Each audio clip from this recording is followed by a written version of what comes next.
My brother married my fiancée after telling everyone I cheated.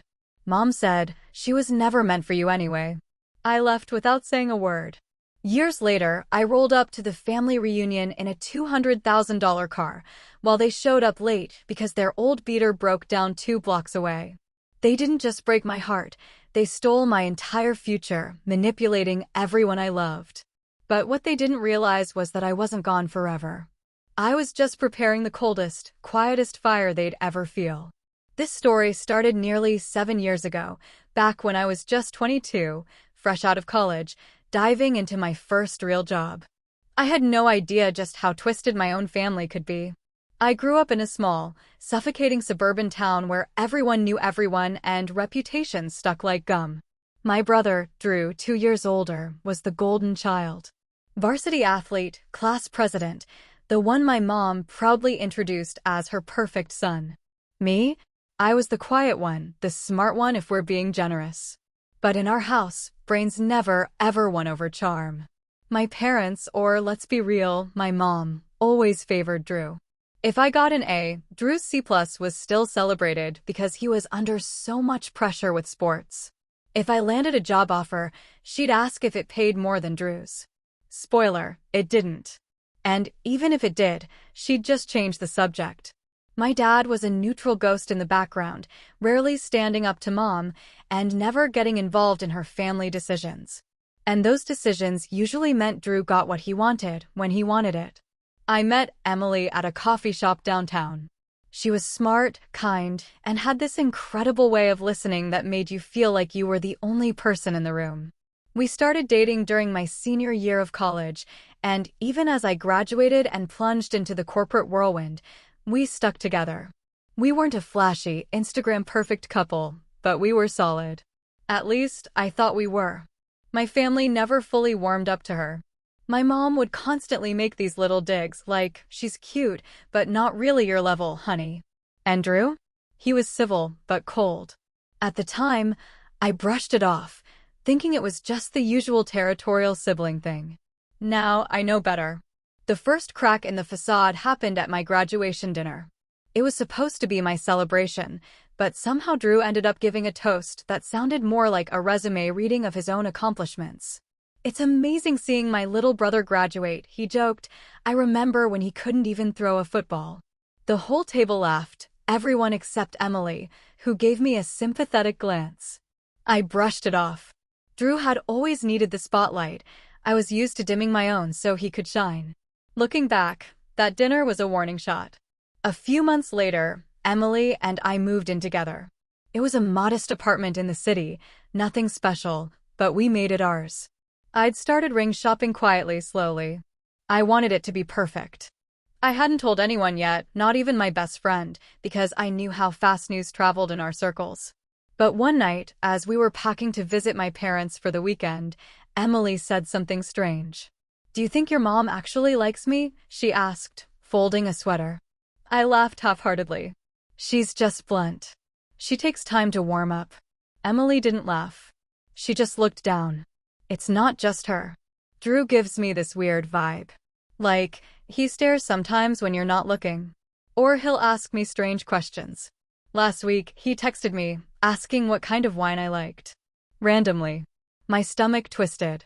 He what? She shrugged. It was probably nothing. But it wasn't nothing. That was the moment something inside me started watching. I became a little more alert when we were around family. I started noticing Drew's long glances. How his tone changed when he spoke to her. Too smooth, too familiar. And my mom?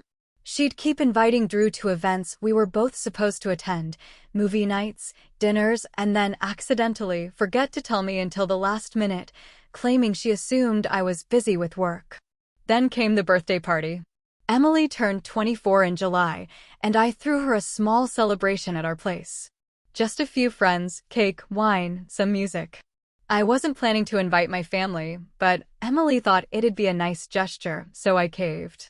My mom and Drew showed up late, unannounced, and brought a bottle of champagne that probably cost more than my rent. My mom hugged Emily tightly, too tightly, and whispered something I couldn't hear. Drew walked in like he owned the place, complimented her outfit, then joked, "You sure you're not out of his league?" Everyone laughed. I didn't.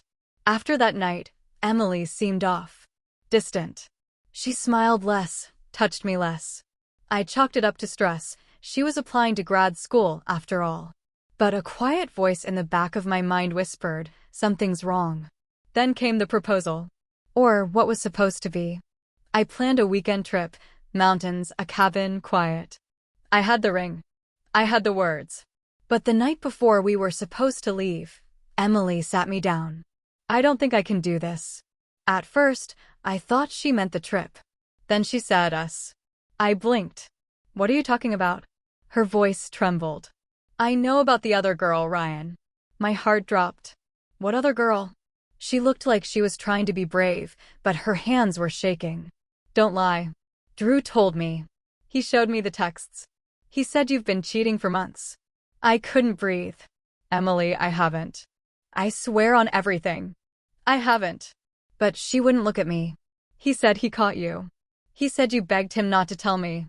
The world tilted. I wanted to scream, but all that came out was a whisper. "You believe him over me?" There was silence. And in that silence, everything between us shattered. Emily moved out a week later. My mom called once, not to ask how I was, but to say, "You'll be okay, sweetie. She was never meant for you anyway." I didn't respond. Then came the final, brutal blow. 3 months after the breakup, I got a text from an old college friend. "Hey man, you seeing this?" Attached was a photo from a Facebook engagement announcement. Drew and Emily, smiling. Her hand on his chest, flashing my ring.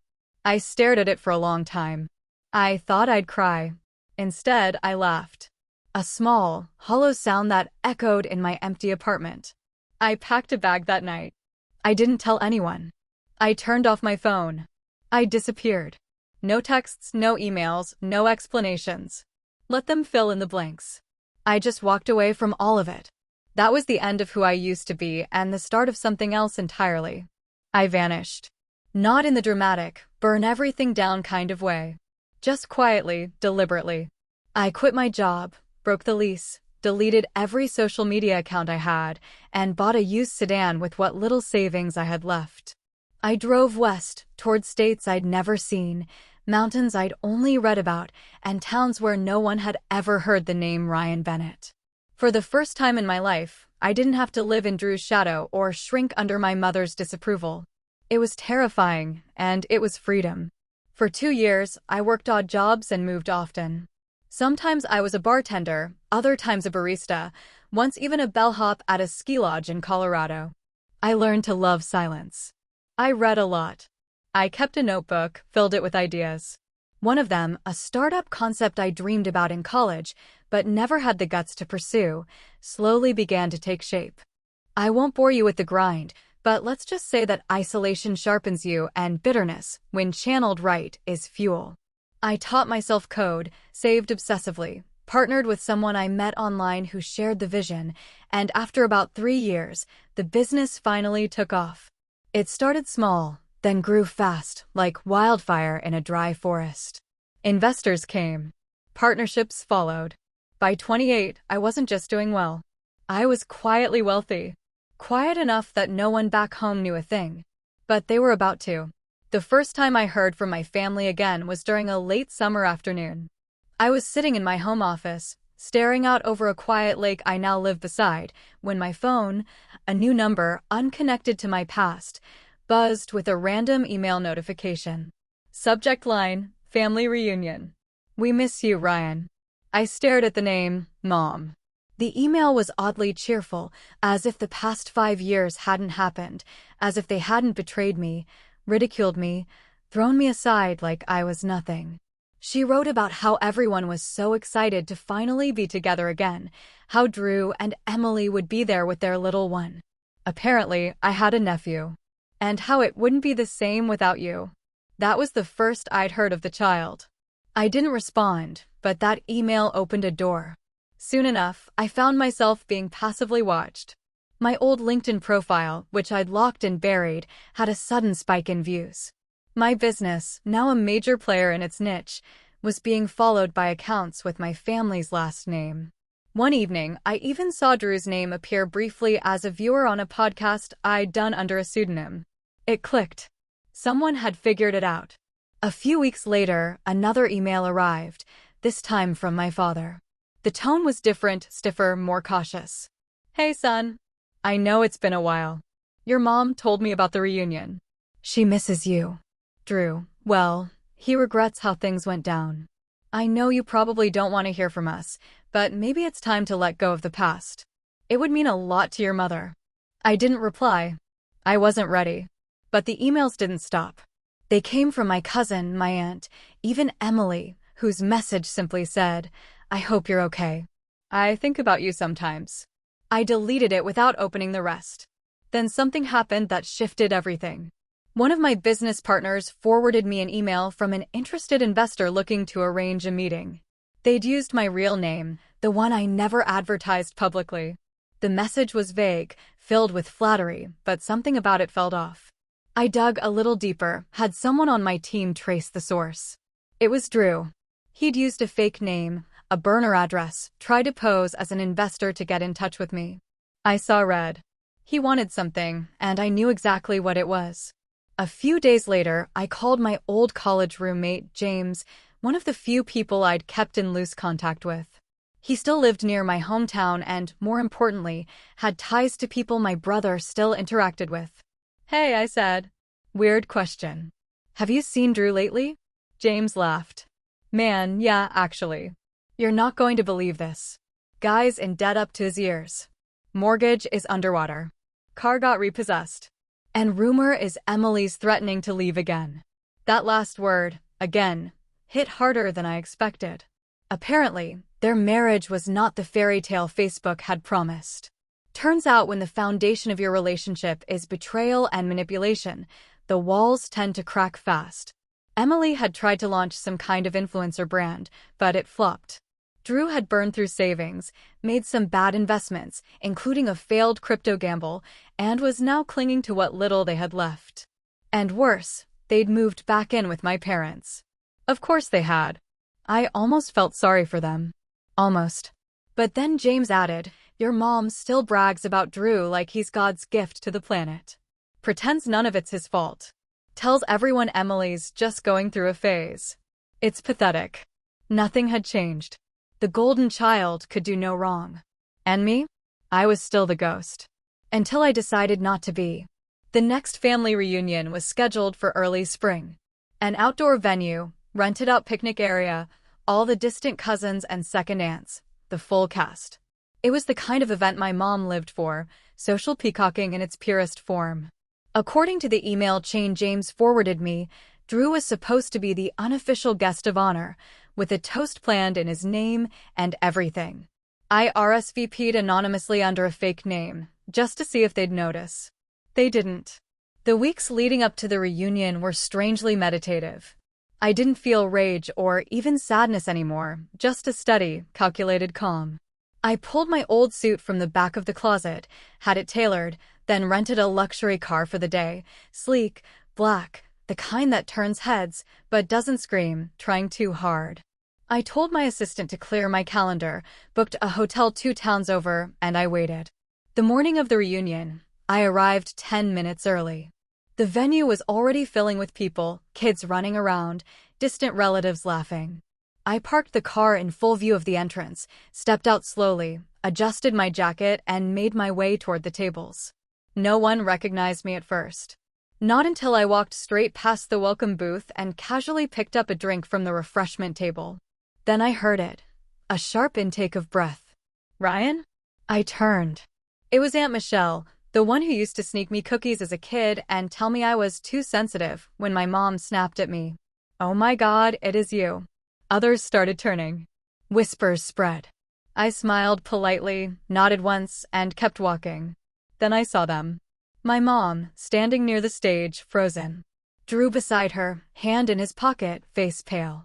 And Emily, older, wearier, still beautiful in that distant kind of way, holding a toddler on her hip, staring at me like she'd seen a ghost.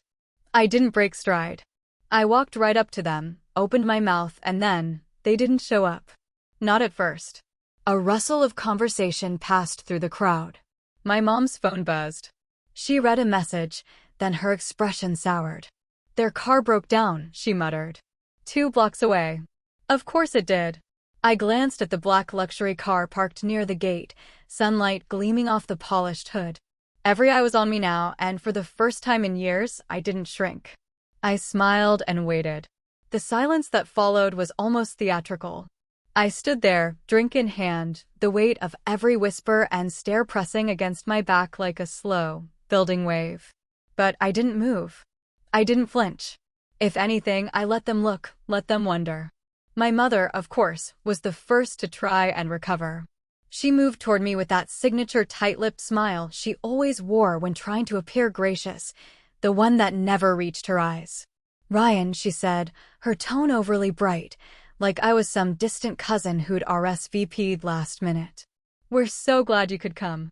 I sipped my drink, paused, then answered, "Are you?" Her expression faltered for half a second, and then she leaned in for a hug that I didn't return. She smelled like expensive hairspray and old perfume, the same scent she wore at every school function she'd only half listened through. Before she could say more, a car horn beeped twice in the distance. Heads turned toward the street bordering the park entrance. A beat-up silver minivan, unmistakably theirs, rolled into view, sputtering as it lurched to a stop at the curb. The driver's door swung open and Drew stepped out, looking both flustered and furious, like he couldn't decide who to blame for being late.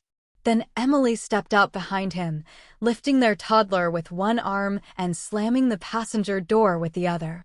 Drew spotted me almost instantly, his jaw clenched and his pace slowed. For a moment, I thought he might turn around and leave. But no, he squared his shoulders and started walking toward the gathering with that same smug confidence he'd carried since we were kids. The confidence of someone who always had backup, someone who thought he'd never lose. And to be fair, he hadn't.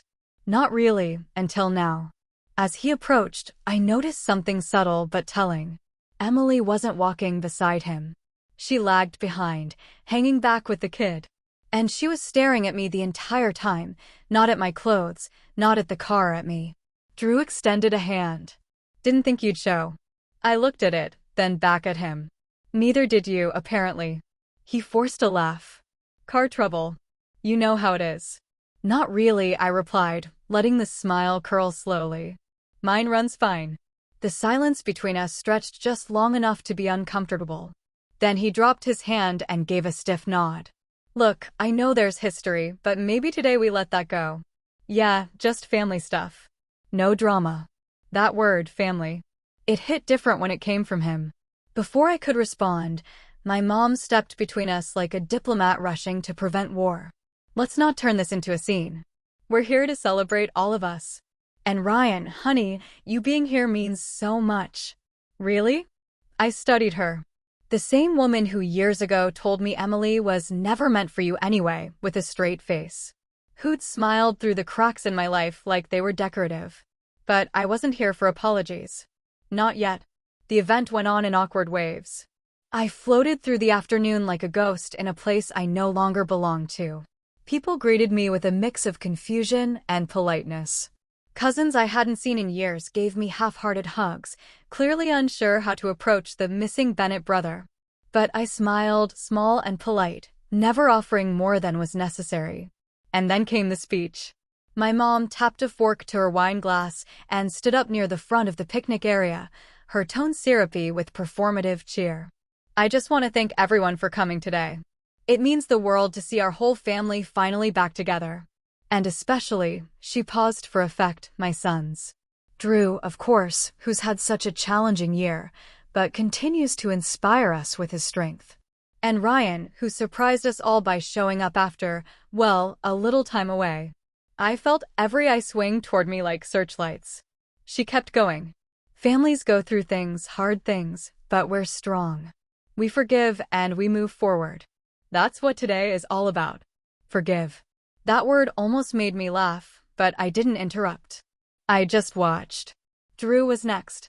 He didn't even wait for a cue. He just stood, raised his glass, and launched into one of his rehearsed little monologues, the kind that always earned applause from our relatives. I just want to say how thankful I am, he said, making deliberate eye contact with each table like some local politician. We've been through a lot, but what matters is that we're here together, and whatever happened in the past, he glanced at me then, we're still brothers. That never changes. Applause followed. Too much of it, too loud, like they were trying to clap away the tension. I stayed seated. I didn't raise my glass. And then, as the clapping died, Emily stood up. No cue, no toast, no announcement. Just silence. She shifted her toddler to her hip and walked to the front, her eyes wide but calm. I wasn't going to say anything, she began, her voice clear and steady. But since we're all being honest today. Drew's head snapped toward her. Emily. She held up a hand. No. You've had your turn. My mother's face paled. I've kept quiet for years, Emily said. Out of guilt, out of fear, out of shame, honestly. But seeing Ryan here, I can't pretend anymore. The entire park went still. No birds, no rustling leaves, just stillness. She turned to the crowd, her voice growing stronger. What Drew did, what they did, was wrong. You all know what happened, or what you thought happened. You all believed Ryan cheated, lied, abandoned me. But none of that was true. Her hand trembled slightly as she adjusted the baby. Drew lied. He showed me fake texts, fake screenshots, convinced me that Ryan had another woman. Said he was just trying to protect me. My pulse thundered in my ears. I believed him because I was young. Because I thought I owed him something after everything fell apart. And because I trusted the people around me to tell me the truth. Drew stood up fast, panic in his eyes. Emily, sit down. You're upset. I'm not finished. She turned to him. You stole my life. You manipulated everyone. Me, your family, your friends. Just to take what your brother had. And you let them believe he was the problem. You let them bury him while you played the victim. Gasps rippled through the tables. A few relatives were visibly uncomfortable. My aunt shifted in her seat. Someone coughed. Emily looked back at me again. I'm sorry. I don't expect forgiveness. But I needed you to know that I see it now. I see you. I should have seen it before. My hands clenched around my glass, but I didn't say a word. My mother stood up, trying to salvage control. All right, that's enough. This isn't the time. Emily rounded on her. You encouraged him. You smiled through it. You told me after Ryan left that it was for the best, that he wasn't stable, that Drew would take care of me. Her voice cracked slightly. You sold me on a lie. The baby began to fuss. Emily held him tighter. Drew's face was burning red. You don't know what you're talking about. You were miserable with him. I saved you from making a mistake. You were the mistake. Emily snapped. Then she turned to me, and the weight in her gaze nearly knocked the breath from my chest. I never stopped wondering why you disappeared. Now I know. It was the only thing you could do. She stepped down from the stage, her heels clicking softly against the wood. And then she walked straight past Drew, past my mother, who looked like she might collapse, and disappeared into the crowd. No applause followed. No one moved. Drew stood frozen. My mother sat, lips pursed into a pale, trembling line. And me? I stood calmly, slowly, and without a word, I walked toward the microphone.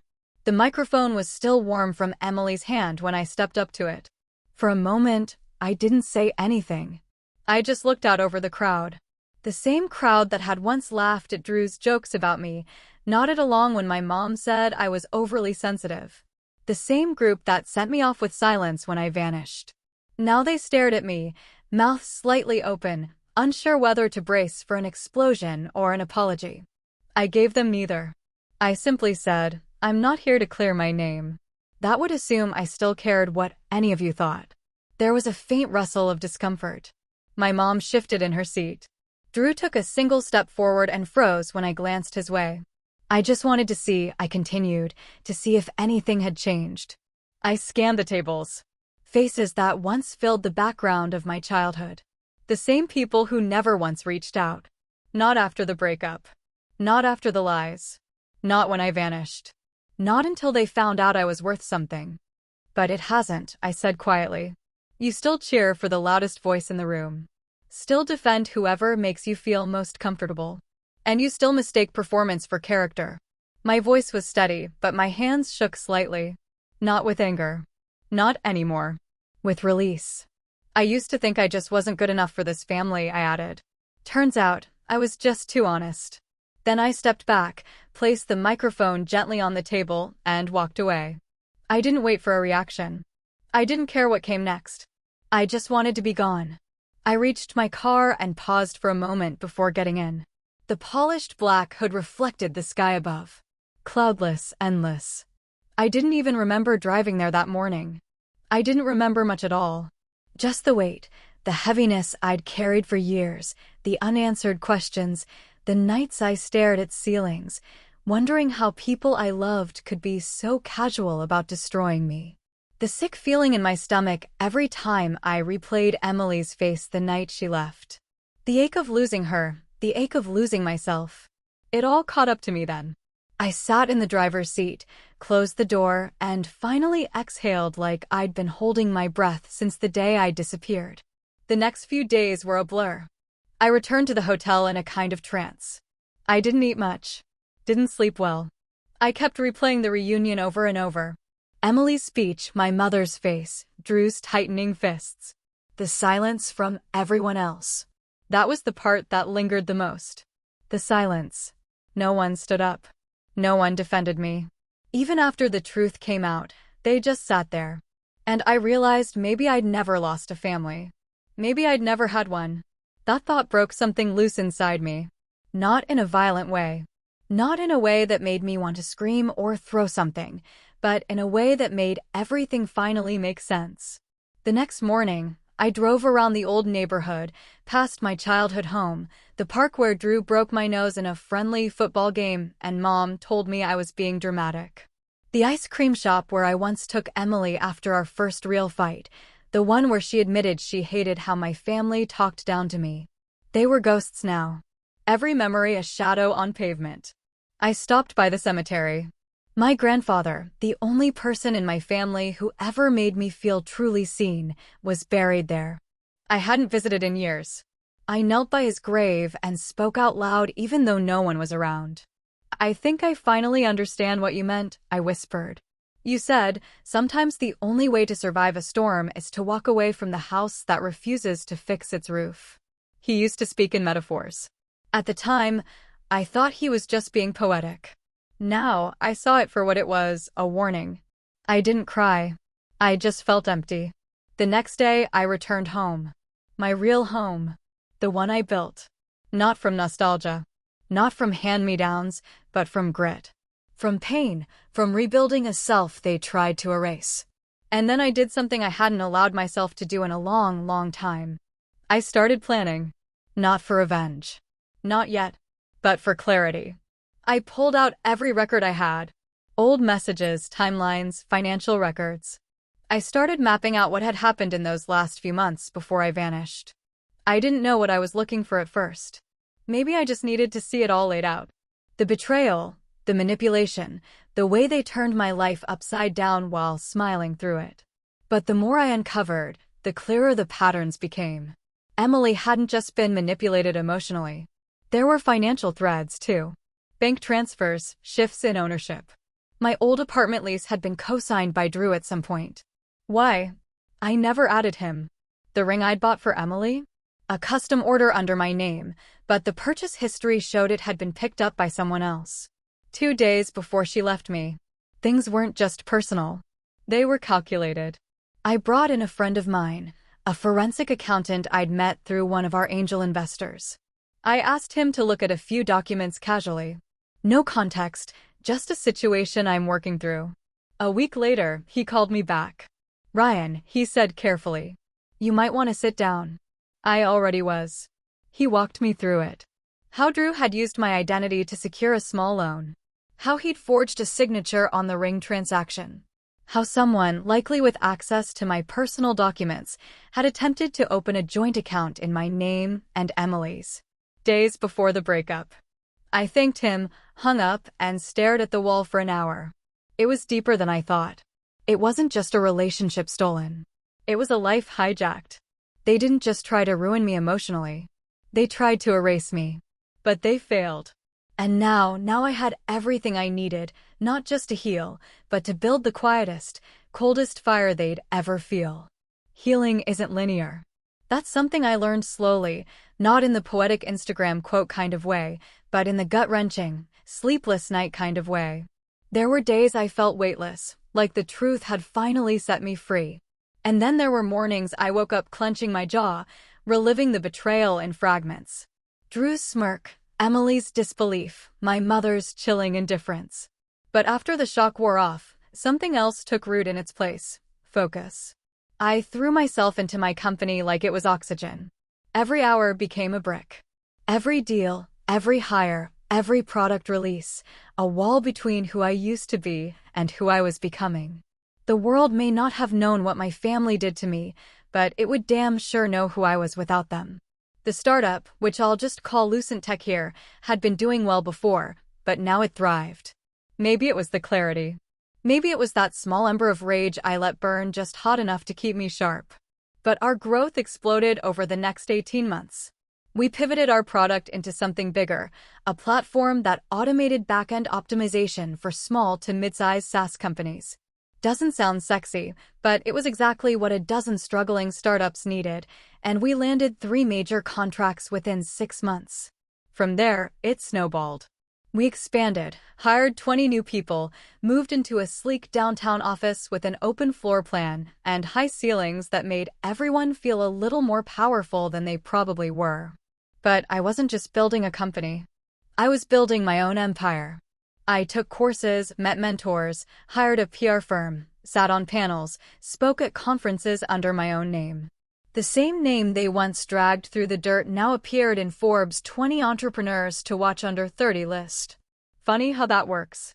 And with each new milestone, the calls started again. It started small. A text from my dad. "Proud of you, son. Saw the article." I didn't reply. Then an email from my mother. "We're planning another family event. Maybe this time you could make a toast." Nope. But the one that made me stop, really stop, came from Emily. It was short. No subject line, just one sentence. "Would you ever want to meet him?" I knew who him was. Her son. Drew's son. The child I'd once imagined might have been mine in another life, before all of this. I didn't answer. Not yet. Instead, I looked at the message and asked myself a question I hadn't considered in years. What do I want? Not what do I need, not what would make them hurt, not what justice looks like, but me. What do I want after all of this? And the answer was simple: peace. But peace for me would never come from forgiveness. Not until the scales were balanced. And I was finally in a position to do that. See, one of the benefits of building a tech company from scratch is that you become very good at research, at tracking, at noticing details most people overlook. Like how my brother's house was technically under my mother's name now, a transfer likely done to avoid creditors. Or how he tried to launch his own app with a shoddy dev team from overseas only for it to flop within 3 months. Or how Emily had filed for legal separation, a quiet document buried in county records, barely noticed by anyone, but enough to tell me their house wasn't a happy one. And most interesting of all, Drew had applied for a job at a company we'd recently acquired. He didn't know I owned it. Of course he didn't. It was one of 6 under an umbrella firm I created for tax purposes. No one saw my name on the paperwork. Not unless I wanted them to. His resume landed on my desk by pure coincidence or fate, depending on how you look at things. And when I saw his cover letter, I laughed for the first time in weeks. Experienced in project leadership and brand management with a strong track record in cross-functional collaboration and public speaking. He was applying to be a product lead at my company. In my empire. I sat with that for a while. And then I made a decision, not just about him, about all of them. It was time. Not for an explosion, not for a public takedown, but for something far colder, more surgical, something that didn't look like revenge, but would feel like it every single day. I called my lawyer. We discussed this plan months ago, back when I first showed him the forged documents. He called it nuclear-level leverage. I told him to start the paperwork. Then I sent an email, just 3 lines, to Drew from a private address he wouldn't recognize. We've reviewed your application. We'd like to invite you to a final interview. Bring your A game. Then I sat back and waited. Power isn't loud. It's patient. And mine was just beginning to speak. The email had been sent on a Thursday. By Friday afternoon, Drew responded faster than I expected and more eagerly than I'd imagined. Thank you so much for this opportunity. I've done extensive research on your company, and I'm confident I can bring fresh value to your product team. I'm available to meet next week, any day, any time.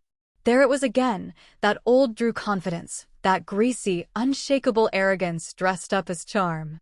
I could almost hear his voice reading the words, see the smirk curling at the edge of his lips as he imagined acing the interview and climbing back to relevance through someone else's success. Just like he always had. I passed the email to my assistant and told her to schedule the interview for Wednesday at our newest branch, a converted loft space downtown that doubled as our innovation lab and development satellite. It was sleek, intimidating, and entirely disconnected from any press we'd done. No signage, no names, just a minimalist building with frosted glass and a quiet security system that would log every movement from the moment he walked in. I had it staged perfectly. Meanwhile, my lawyer called with an update. Everything's in place, he said, his tone cool and precise. We can initiate a formal inquiry if you're ready. The forgery charges will stick. You've got the purchase receipts, witness statements, and digital logs. Same with the fraudulent loan. He'll panic the second he gets that first letter. I didn't say anything right away. I just stood at the window of my office, looking out over the city skyline, the low hum of traffic rising like static. Not yet, I said finally. I want to give him a chance to see it with his own eyes first. I want him to realize who he tried to steal from. Understood, the lawyer replied. But you know, the moment we trigger this, it's going to get messy. I smiled faintly. That's fine. I've spent the last 5 years cleaning up their mess. One more round won't break me. Once that call ended, I turned to the next phase, learning just how deep Drew's spiral went. I hired a private investigator. Not for dirt, necessarily. I didn't need scandal. I needed specifics. And the report that came back within a week was illuminating. Drew and Emily had been living in a house they couldn't afford, one that had been kept afloat with a series of gifts from my mother, pulled from the last vestiges of a retirement fund my father had quietly built. Emily, after filing for separation, had moved into a small apartment across town.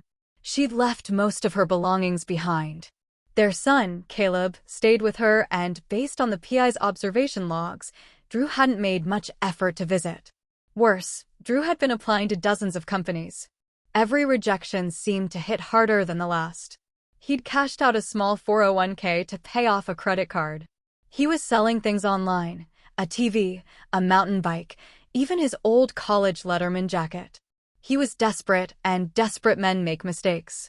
I called in a favor from someone in our recruitment team. I didn't need Drew to pass any initial screenings, but I did want the interview panel to treat him like a serious candidate. I wanted the illusion to last. Be neutral, I told them. Ask him tough questions. Make him sweat a little, but don't let on who's behind this. Not yet. When Wednesday arrived, I dressed with care. Not in a flashy way, but with unmistakable polish, dark blazer, open collar, watch worth more than Drew's monthly rent, tucked neatly under the cuff. I arrived early and waited in the observation room behind a two-way glass wall, sipping black coffee as I watched him walk in. He looked different, older. Not in a mature way, in a hollowed-out way. His eyes had lost their gleam. His posture, once annoyingly proud, sagged slightly at the edges. He wore a cheap blazer that didn't quite fit, and his handshake with the recruiter was a little too firm, like he was trying to assert control he didn't really have. Still, he talked and talked and talked. He spun stories, boasted about brand leadership experience and project execution, half of which I knew were lies. He threw in buzzwords like synergy and scalability and claimed credit for projects I knew he hadn't touched. At one point, he even mentioned my old app, the prototype Emily and I had designed in college, and claimed he consulted during early development. That made me laugh out loud behind the glass. When the interview was over, I told the team to stall him for 15 minutes, just long enough for me to slip into the corner office upstairs, the one with my name etched subtly on the glass. I didn't usually work from this location, but today was a special occasion. 15 minutes later, there was a knock. "Come in," I called.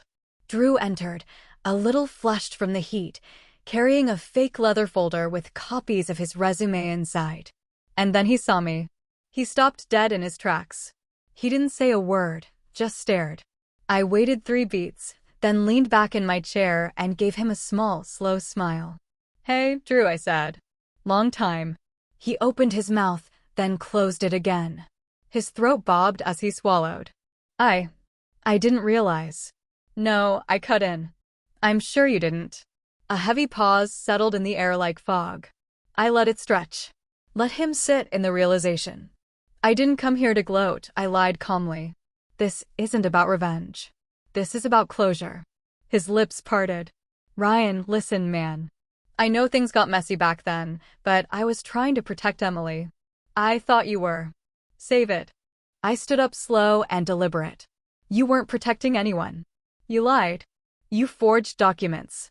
You poisoned my relationship, stole my ring, my lease, my name, and then you wore my life like a coat that didn't fit." He paled. "That's not, you know what the difference between us is?" I stepped closer. "You've spent your whole life needing applause. I just needed time. And you gave it to me. 5 years of silence. 5 years to build something you'll never touch." He looked like he wanted to run, but he didn't move. I reached into the desk drawer and pulled out a folder. Inside was a copy of the forged lease, a transaction record from the jewelry store, a printed email where he'd pretended to be me. I slid it across the table. "I have the originals. And the legal team. And the funds to drag this through every court in the state." He stared at it without touching it. "But I'm not going to do that," I added. His head snapped up. "Because that would make you the center of the story again. And frankly, you're not worth the ink." Another beat of silence. Then I turned away and said, "You can see yourself out." And I let him walk. No guards, no threats, no security escort. Just silence. Because what came next wasn't going to be loud. It was going to be devastating. He left without saying a word. Not a stammered excuse, not a fake apology, nothing. Just a pale, shell-shocked expression as he backed out of the office and closed the door with a soft click, like he was afraid to wake a sleeping beast. I didn't follow. I didn't need to. The look on his face told me everything I'd hoped for. Realization, regret, and a dawning fear that maybe, just maybe, the brother he thought he buried hadn't just survived, but had come back wearing armor. Still, that wasn't the revenge. That was just the opening act. The real show began the next morning. At precisely 9 a.m., Drew received a letter from my legal team. Not a full lawsuit, not yet, but a formal notice of investigation into forgery and identity theft, citing specific dates, transaction logs, and witness statements. It was worded professionally, but between the lines, the message was clear. "We see what you did. We can prove it, and we're ready to bury you with it." I knew Drew well enough to predict his next move: denial, followed by panic, then desperate calls to our mother, to anyone he thought might shield him. And sure enough, by noon, my mom was blowing up my inbox with subject lines like, "Please call me. This has gone too far," and my personal favorite, "You're still family." I didn't reply because the next phase of the plan was already in motion. The part where I didn't just level the playing field. I took it. "Remember the house Drew was living in? The one technically under my mother's name? Yeah, that was intentional, because 2 years ago when I caught wind that she was funneling money to him, retirement funds, credit lines, even refinancing the lake house my grandfather left her, I stepped in behind the scenes, quietly, legally. And with a polite offer she never understood the full scope of. A family friend, acting as a wealth advisor, approached her with an opportunity to consolidate her debts and free up some cash flow. She bit. The terms were generous. She signed. And just like that, half the deed to the home became part of a trust. My trust. She never realized I was behind it. Never asked who the silent partner was. Why would she? She thought I was still off somewhere licking my wounds, not orchestrating her undoing. And now, with Drew teetering and the threat of legal fallout looming over his head, I decided to make my move. A second letter was sent, this time from the trust's legal counsel, informing the co-owners, my mother and me, that due to a defaulted clause in the agreement, a motion would be filed to liquidate the property unless the outstanding debt was resolved. There was no way they could pay it off. I'd made sure of that. But even that wasn't the finishing blow. That came through Emily. I hadn't contacted her since the reunion. I wasn't sure I ever would. But when the time came, I sent her a single message. If you'd like full custody, I can help. She responded within an hour. We met at a quiet cafe halfway between our cities. She looked different, tired, but clearer, like someone who'd finally surfaced after nearly drowning. I don't want money, she said first. If that's what this is. It's not, I replied. I want nothing from you. She nodded slowly. Then why? I sipped my coffee.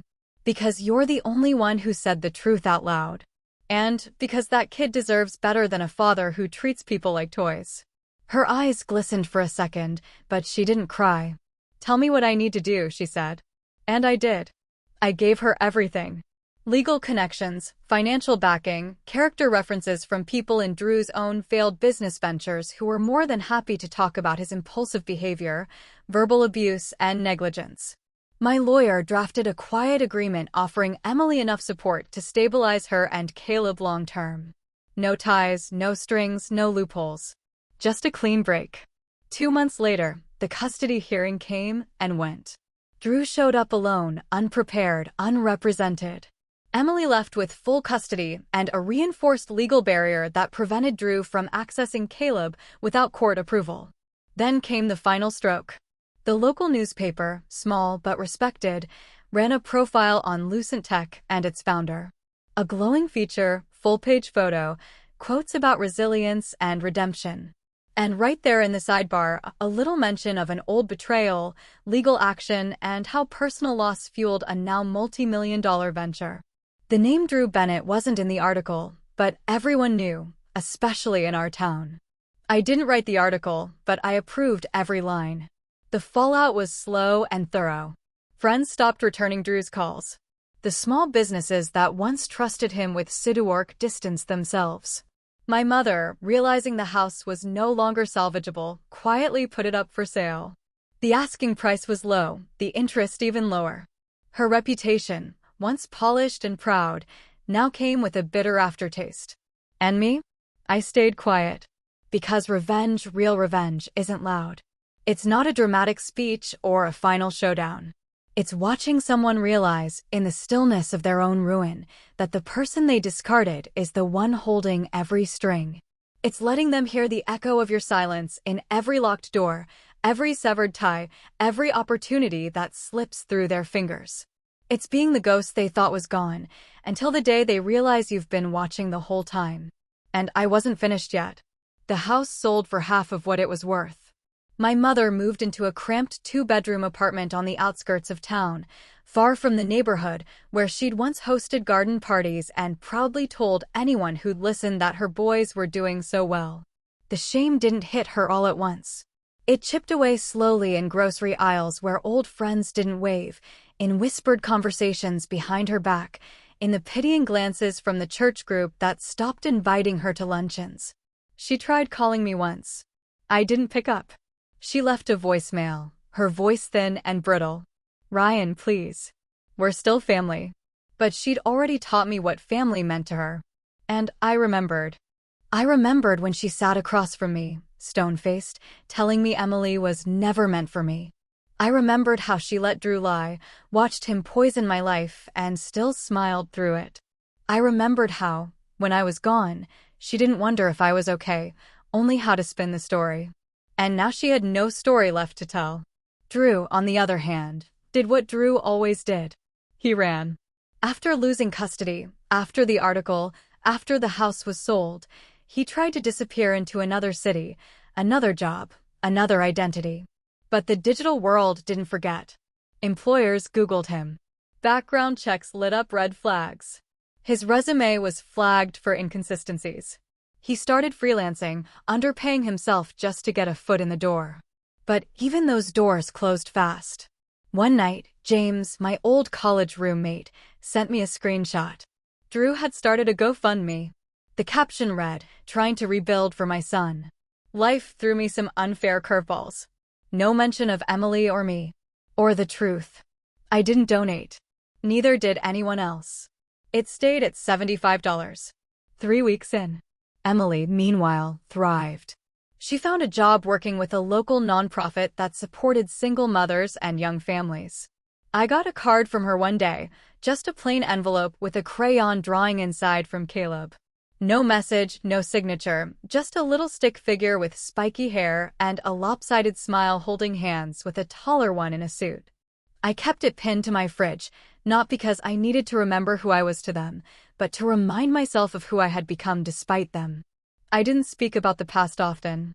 Not to the press, not to my partners, not to the people who worked beside me every day. Because revenge wasn't my origin story. It was just the footnote. The real story was the rebuilding, the becoming. The fact that I walked away with nothing but a suitcase and returned with a name that carried weight. My mother used to say, "You'll regret walking away from your family." But here's what she never understood. I didn't walk away from family. I walked away from people who called themselves family, but only ever treated me like a backup plan. And I never looked back. Not until the reunion. Not until I pulled up in a $200,000 car, stepped out in a suit worth more than Drew's last paycheck, and watched from the hilltop as they arrived late, huddled and sweating because their rusted minivan had broken down 2 blocks away. They limped into the gathering while I stood under the shade, glass in hand, watching them scan the crowd, watching them look for me, and realizing I wasn't standing in their shadow anymore. They were standing in mine.